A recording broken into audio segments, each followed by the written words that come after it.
Donc alors cette année au web, il y a combien de participants qui sont attendus? 3000 personnes qui sont enregistrées de 60 pays. Donc c'est la plus grande édition du web. On avait commencé avec 250 et c'est plus de 10 fois plus grand. C'est le premier événement, le premier sommet tech du monde. Donc combien ils payent pour pouvoir participer au web?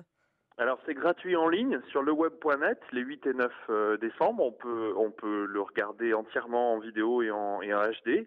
Et ensuite, les tarifs varient entre les étudiants qui payent 10% du prix, c'est-à-dire environ 200 euros, jusqu'au tarif aujourd'hui qui est de 2000 euros. Et entre les deux, on a des tarifs pour les entreprises, les startups, pour les développeurs. Donc c'est difficile de vous dire un prix puisque on fait beaucoup de tarifs en fonction des moyens, notamment des startups. Le chiffre d'affaires de le web, c'est combien?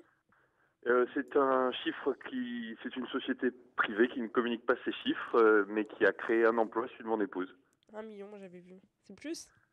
Euh, Écoutez, j'avais communiqué l'an dernier le coût du web qui est supérieur à 1 million d'euros, mais en gros, on équilibre le web avec une création d'emplois et puis des centaines de personnes qui sont en train de travailler pour tout préparer. Mais c'est pas particulièrement l'objectif que de créer quelque chose de très rentable, c'est plutôt d'aider les entrepreneurs en Europe et on est vraiment ravis Ouais. de le faire si en plus on le fait de manière équilibrée. Non mais ça veut dire qu'il y a plein de personnes qui payent pas du coup, si ça fait 1 million à peu Oui, près. comme les journalistes par Ouais. exemple. Non mais ça veut dire qu'il y en a beaucoup qui sont invités au final, non? Écoutez, il y a d'abord ces chiffres, ce sont pas les vrais chiffres. Je vous dis, je communique pas sur les Ouais. sur les chiffres du web.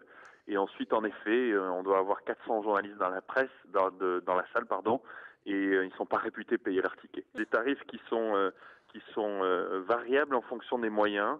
Et les investisseurs ou les grandes entreprises voient beaucoup de valeur dans le web et payent un ticket en général qui est à 2000 euros aujourd'hui.